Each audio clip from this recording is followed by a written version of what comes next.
जय जवान, जय जवान। आज जंतर मंतर पे पिछले 4 दिनों से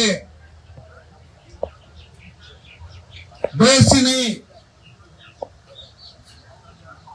अभी तो पूरे अंतर्राष्ट्रीय स्तर के हमारे कुश्ती के और तमाम खेलों के वो अंतर्राष्ट्रीय स्तर के खिलाड़ी, हमारी छोटी बहनें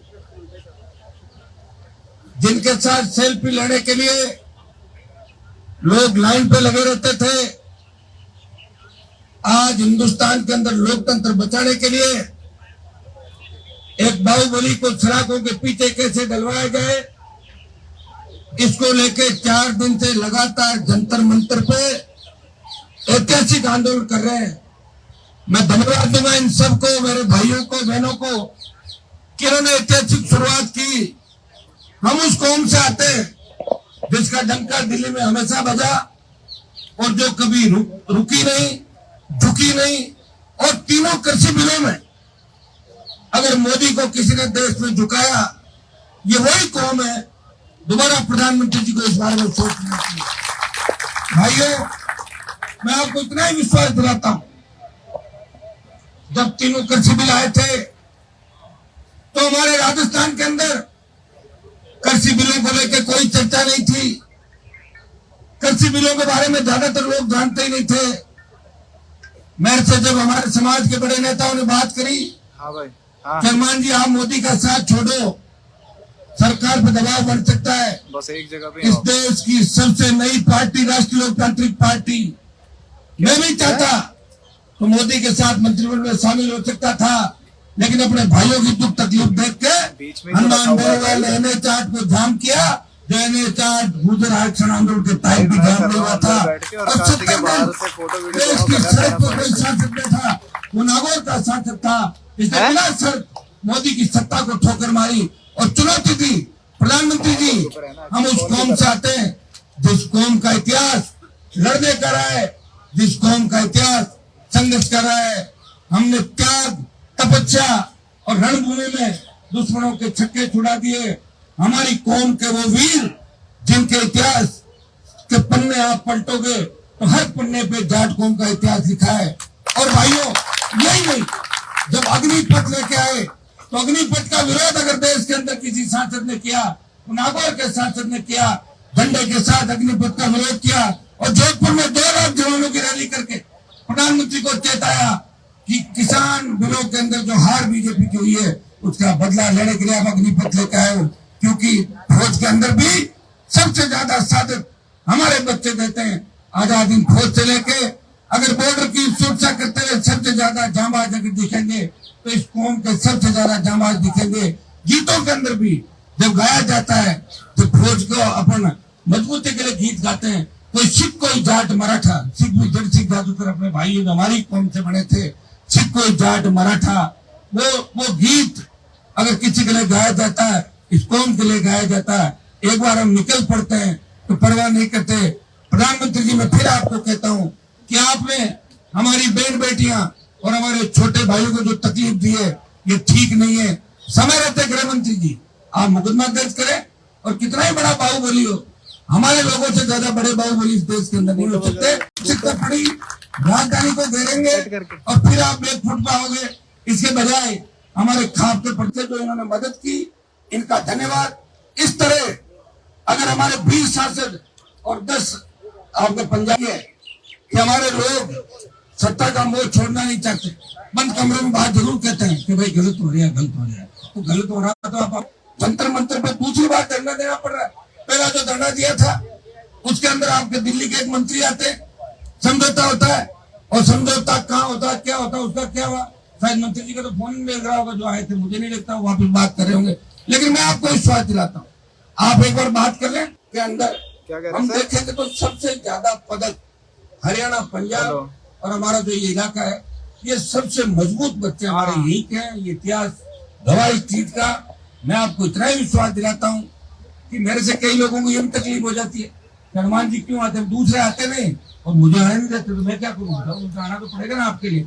आपको दुख तकलीफ के अंदर देखता हूँ मैं, तो लोकसभा के अंदर जाट आरक्षण आंदोलन के अंदर हमारे जो बच्चे हरियाणा के, उनका मामला भी कई बार उठाया, और 9 राज्यों का जो जाट आरक्षण दिल्ली के अंदर खत्म किया था, इसको भी पुनः चालू करने का आप रोज मेरे देखें कि कहीं न कहीं किसी न किसी रूप में मैं आपके लिए इस पार्लियामेंट के अंदर मजबूती से मदद भी करता हूँ।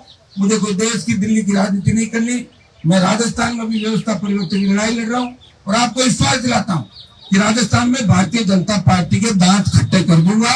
ये मैं विश्वास आपको दिला के जा रहा हूँ।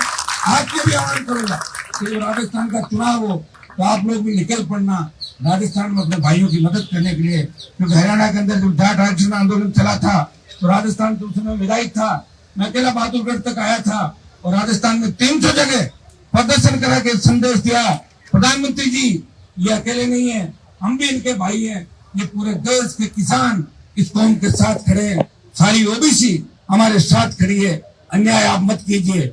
भाइयों, दुर्भाग्य इस बात का है कि हमारे लोग जो सत्ता के अंदर आ जाते हैं वो फिर हमें भूल जाते हैं, और जो सत्ता में नहीं आते हैं वो लड़ते रहते हैं, लड़ाई लंबी नहीं हो पाते, इसलिए आज हमें सड़क पे बैठना पड़ रहा है। हमारे कौम के लोगों को अगर सड़क पे बैठना पड़े तो इससे ज्यादा क्या होगा बताइए? अगर हमारी जगह, मैं नाम नहीं लेना चाहता, 2-3 जातियां जो हो रहे हैं, अगर वो जंतर मंतर बैठती तो 6 घंटे के अंदर गृह मंत्री खुद जाकर ये सारा काम करते हैं। लेकिन मैं आपको विश्वास दिलाता हूँ, आप लोग तय कर लें, प्रधान जी बैठे हैं, बजरंग जी बैठे हैं, हमारी छोटी बहन साथी सारे लोग बैठे हैं, आप तय कर लें कि आपको हनुमान बेनीवाल तक क्या मदद चाहिए, कौन सा हाईवे किस टाइम जाम करना है, और राजस्थान से कैसा तूफान चलाना है, वो मैं आज आपके लिए घोषणा करके जा रहा हूँ। इसमें आप देरी नहीं करें, ये काम आपका हो जाएगा। और हरियाणा और दिल्ली यूपी की बात अपन सब बैठे कर ही लेंगे, तो हमारे बच्चों को कैसे न्याय मिले, किस तरह उनका मान सम्मान देश के अंदर हो, और पूरा देश चाहता है। ये कोई जाति की लड़ाई नहीं है, ये कोई हरियाणा की लड़ाई नहीं कह रहे हरियाणा का वर्चस्व, हरियाणा का वर्चस्व तो हमेशा रहा, उसको कैसे कर सकते हो? महाभारत के अंदर भी आप देखिए, कुरुक्षेत्र से लेकर तमाम जो लड़ाई हरियाणा के अंदर हुई, पानीपत, कुरुक्षेत्र, तो हरियाणा तो इतिहास के अंदर बहुत आगे। अब कोई इसके अंदर ये सोचे कि क्षेत्र से राज्यों को लड़ा के कोई ऐसी बात करनी, भारतीय जनता पार्टी के लोग कुछ भी कर सकते हैं, इनकी आदत रही है बांटो, लड़ाई कराओ, वापिस लाओ, ये काम करो। मैं इतना ही विश्वास आपको दिलाता हूँ, मैं आपके साथ हूँ, साथ रहूंगा, और मैं ही नहीं, इस देश के लाखों नौजवान खिलाड़ियों के समर्थन में, हमारे भाइयों के समर्थन में एक सीटी बजाते ही दिल्ली को चारों तरफ से घेर लेंगे। इतना ही भरोसा दिलाना आज आपको दी है। आपको न्याय मिलेगा, न्याय मिलेगा, आपको एफआईआर भी दर्ज होगी, और जितना ही बड़ा, कितने ही बड़े बाहुबली, हमने तो बड़े बड़े बाहुबली देखे, राजस्थान के अंदर भी कई बाहुबली आए, और आए चले गए ऊपर, पता नहीं चला, तो यहाँ भी आएगा, और हमसे कोई टक्कर लेगा तो उसको जेल जाना पड़ेगा, ये तय है।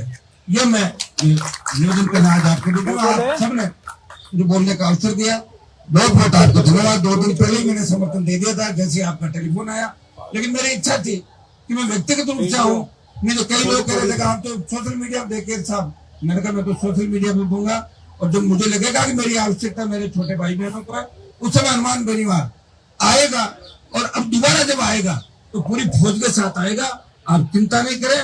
प्रधानमंत्री जी को भी मैं जानता हूँ, गृह मंत्री जी को भी जानता हूँ कि हमसे ज्यादा लंबी लड़ाई ये लोग नहीं लड़ पाएंगे। इस विश्वास को आज आपके बीच शेयर करने के लिए आया हूँ। बहुत बहुत आपको धन्यवाद। जय हिंद। आप इसी तरह संघर्ष करते रहे, अन्याय के खिलाफ बोलना ही हमारा सबसे बड़ा वो है कि हम अन्याय को बर्दाश्त नहीं करते। तो लोकतंत्र के जो असली रखवाले हैं वो हम हैं, सीमा के परे ही हैं वो हम हैं, अन्न उत्पादन करके लोगों का पेट पाल रहे हैं। किन परिस्थितियों में हमने संघर्ष किया, इतिहास उठा के देखें। आपको चिंता करने की आवश्यकता नहीं, घबराने की आवश्यकता नहीं। ये जितनी भी पुलिस और पैरामिलिट्री फोर्स यहाँ दिख रही है, जब हमारी फोर्स आ जाएगी तो ये भी भागते बनेंगे ऐसे, ये भी मैं आपको विश्वास दिलाता हूँ। बहुत बहुत आपको धन्यवाद। जय हिंद।